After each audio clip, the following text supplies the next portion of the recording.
Do you feel like the world of technology is moving just a little bit too fast? Are you finding it difficult to keep on top of all of the latest trends and how they're impacting you as a creative? Well, you're in the right place. Welcome to the first episode of the Design Ahead podcast with me, Jake Fernandes, where we'll be exploring some of the groundbreaking ideas that are pioneering the creative industry.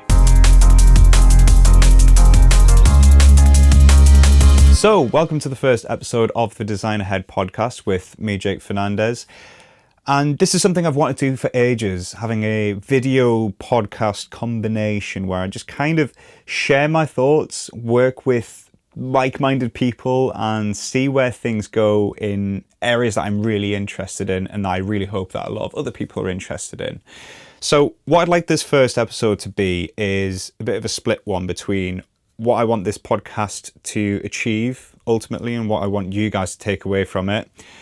A little bit about me and my background and my creative journey as to where I am today. And then a couple of key takeaways about how you guys can start to stay ahead of the curve on creative trends, how you can start to adapt your own workday just by, small little tweaks and little adaptations here and there that will have a large impact going forward. Let's start with what I expect this podcast to be and what you guys can expect to receive from it. So I'm somebody who absolutely loves to try and see what's coming next in terms of technology or trends or fashion, music, anything like that. I'm always looking as to what's coming next. And I think it's really important to at least embrace that idea. I think there's two sides to the debate that most people will kind of sit somewhere in the middle, but some people might sit on completely other ends of the spectrum. And that is the people who completely resist and completely embrace.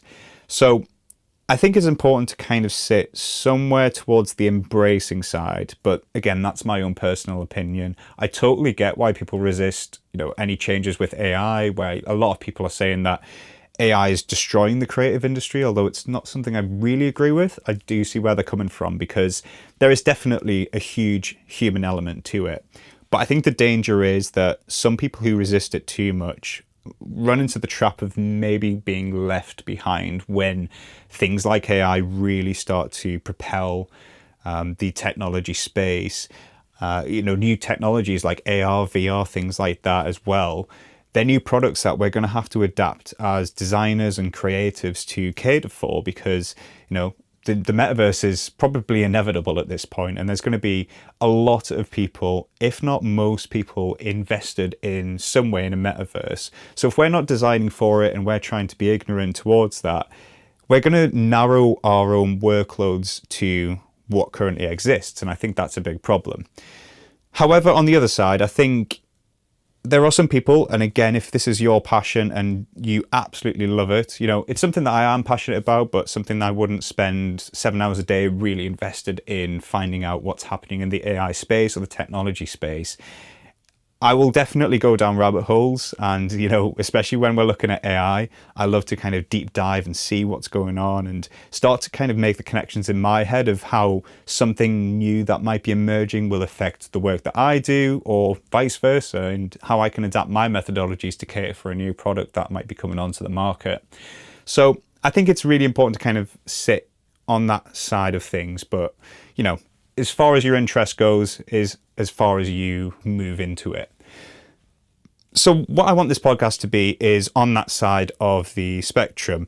I want it to show you new ideas. I want to talk about some things that are coming up that are going to be impacting the creative space or that we can impact as creatives, and start to get you guys thinking about the work that you do, whether you're a musician, whether you're a graphic designer, video producer, you work in UX product design, whatever you do in terms of creativity, I think that the lessons I want to show will have some value to you in at least one way or another, if not captivating you completely. So that's what my goal is for the podcast. How I'm going to do that, I'm going to introduce a topic, I'm going to speak about something, and then I'm going to make some analogies into how it might be impacting industries and give some takeaways on things that you can start to do or things that you can start to look at and hopefully change or adapt mindsets to be more on that side of the spectrum, really. So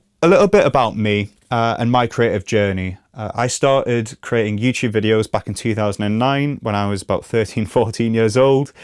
It was really basic. I stacked up a bunch of books, I put a camera on top, I pointed it at my TV, I recorded a video and uploaded it. Back in those days, we didn't have capture cards in our Xboxes, we didn't have live streaming features on our TVs and cameras. It was super basic. You could either invest in a capture card, which is something that I think if you started to really get into creating YouTube videos, you would definitely do, and that's what I did. You usually go down the route of having a standard definition, so I had a Dazzle capture card for anybody who remembers those. You then might move into the HD PVR or Elgato capture cards, and then you kind of just go from there. That's kind of your top of the range rig at that point, and then it comes down to your video production and what you do with that. So I started off making FIFA videos, and for anyone who doesn't know what that is, it's a football soccer game on consoles. And there was a bit of a YouTube community. I'll just name drop some people that were in the FIFA community at the time that I was coming into it. So you've got KSI, who's obviously a global brand now, alongside sort of Logan Paul, etc. Roadshow and the Sidemen. Those are probably the big names that really started off in the FIFA scene and then created their own brands and went global with that. And, now they're the biggest YouTubers on the planet. So it just goes to show how humbling the beginnings were. And this was way back when the most subscribed person on YouTube had about 1 million subscribers. I'm talking about like Fred and in the realms of like Ray William Johnson and stuff like that. So hopefully a lot of you guys watching and listening are old enough to remember that. But yeah, it was an interesting world, and it's something that I learned a lot of as a sort of 14, 15-year-old teenager starting to make his own YouTube videos. It was from a world of creativity rather than business. I wasn't trying to build up a YouTube empire, but I was always kind of creating stuff that I wanted to watch or I thought was really interesting, and then found an audience, and then you kind of work on both sides of it. You start to see what your audience like and don't like. You start to adapt and tweak things to fit that agenda while still remaining true to your creative spark.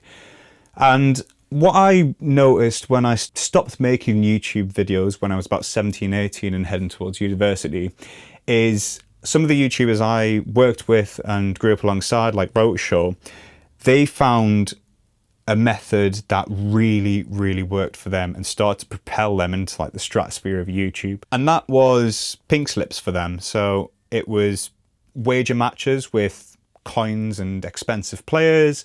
You also had to react in a really provocative way as well, if you won or lost. And that really got the audience. And I think that was my first lesson in seeing how trends develop and how the creative industry can start to find a way of pioneering something, an idea, and how a creative can kind of take that and magnify it on a larger and larger scale every time.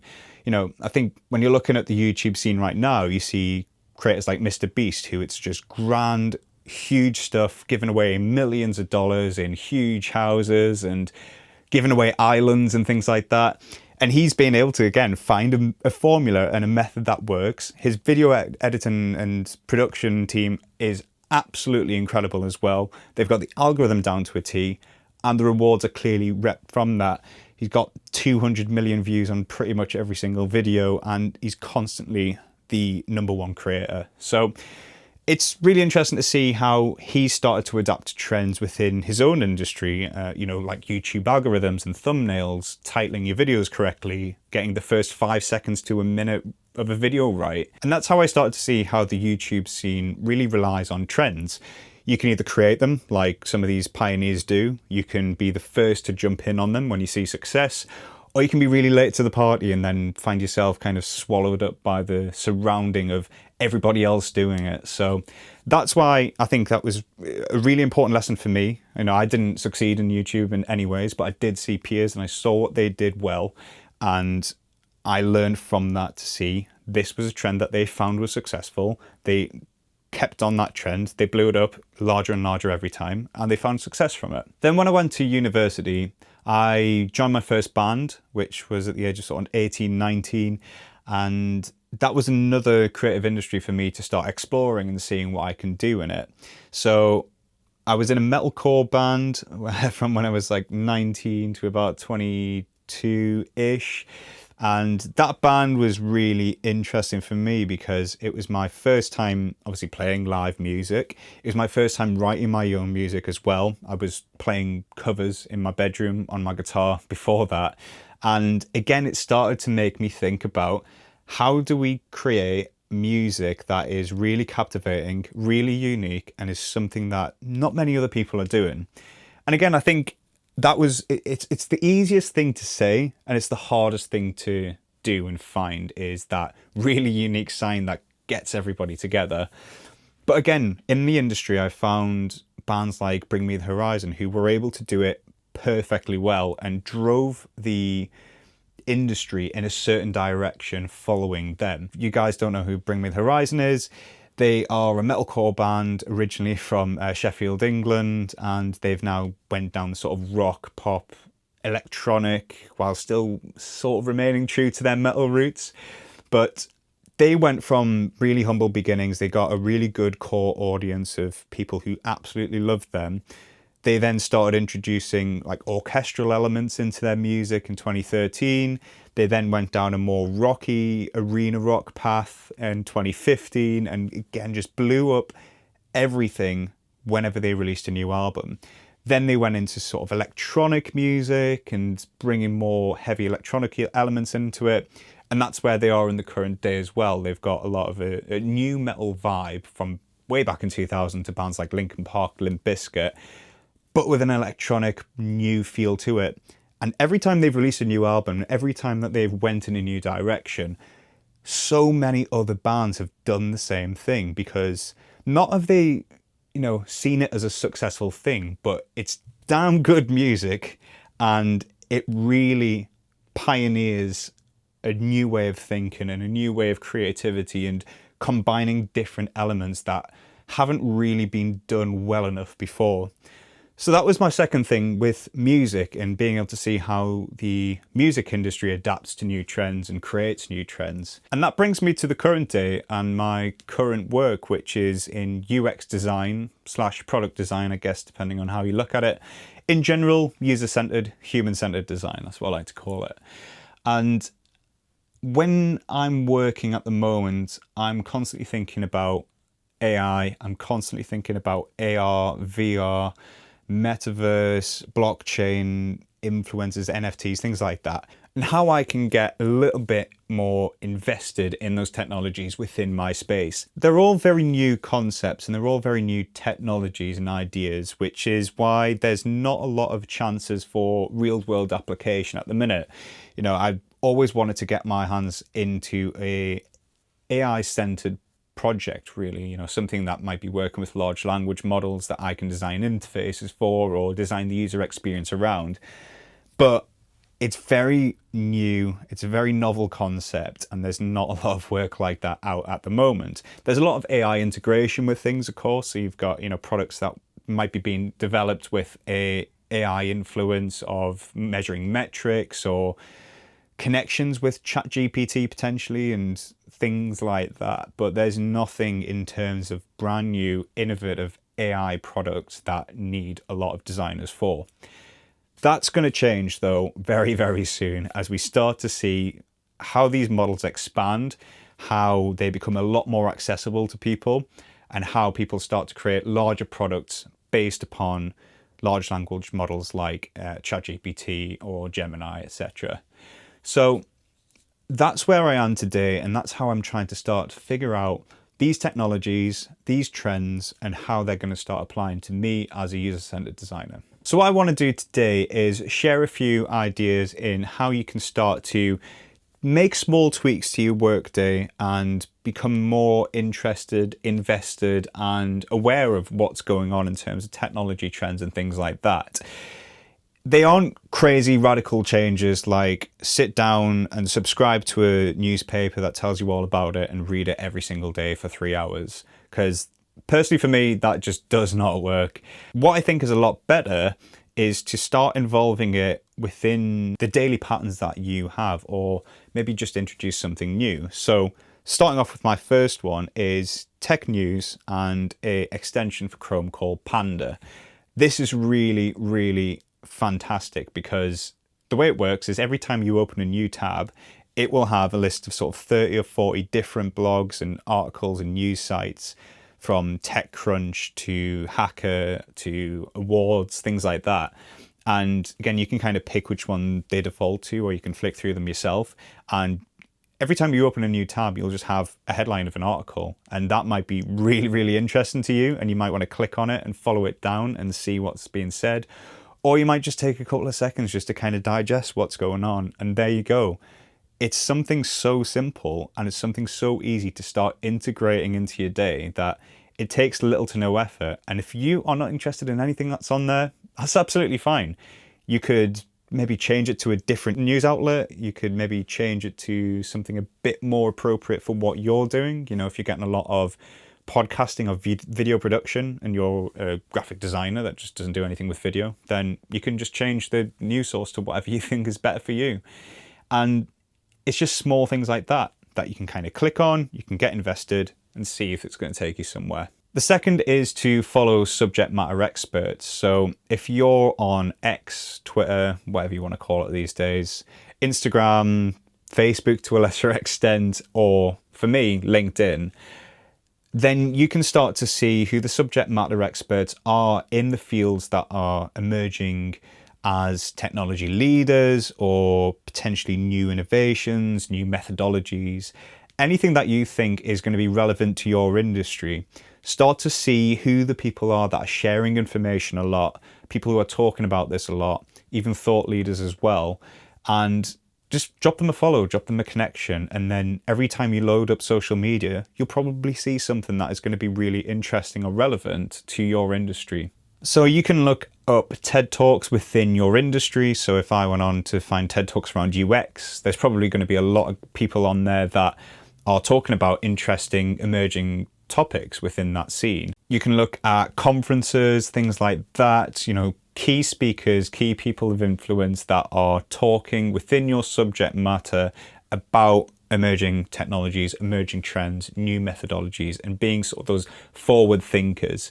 So it's really easy just to kind of put a wide net out there, have a little think, have a little look as to who that might be, and just make those connections, make those follows, and then they'll start appearing in your news feeds. And the third tip for me is to be a little bit proactive. So I think it's really good to embrace a lot of the content that other people are saying in terms of news, in terms of articles, blogs, thoughts, whatever that might be. It's always great to get invested in those guys, but I think it's always good to take it a little step further to find if there's any free or low cost courses that you could complete that will give you accreditation at the end of it. You know, there's platforms out there like Skillshare, Udemy. If you work for a big employer, you've probably got something along those lines as well that you can earn accreditation for and have something just to display on your CVs or display on your social media profiles like LinkedIn. And it's always great just to have those little badges and little things that you can display to other people, because it shows that you're a forward thinker. It shows all of the things that you want to get across, but it also shows that you're proactive in doing so. You know, it's one thing to digest, understand, and then implement those methodologies. And if you just want to take it that one step further, being able to show to the world that I'm interested in this and I know my stuff as well. Whenever you're going for a new job, a new contract, whatever that might be, that's always going to be a benefit to you. You know, it's something that you don't really have to explain if they don't have the time or if they don't want to get into it. They can just see on your profile that this guy knows his stuff about XYZ. So that's a big tick in my box for whatever that might be. So being proactive, I think, is really good. Being able to earn accreditation is really good. Follow subject matter experts and install the Panda extension. I'm not sponsored because this is obviously my first video, but I just absolutely love the Panda extension. I think it's fantastic. However, you know, there might be something else out there for you that you find is easier to get technology information or tech digest, whatever that might be, integrated into your day. It doesn't have to be a case of subscribing to a newsletter that you then have to read 2 hours every day just to do research. Make it fun, make it interesting, and keep it on your peripheral, and you will start to see that you get more invested and more interested in these subjects. So that's going to be it for the first episode. I have no idea how this went. It could have been a great success. It could have been absolutely terrible, but let's get the ball rolling. Let's get the conversation started. If you want to follow me on my socials, I'll drop them in the links below. Please hit subscribe, turn the notification bell on if you're listening on YouTube, or if you're listening to this on Spotify, Apple Podcasts, wherever you get your podcasts. Drop a follow, drop a rating. It really helps me out. Thanks for listening, and I will see you guys later.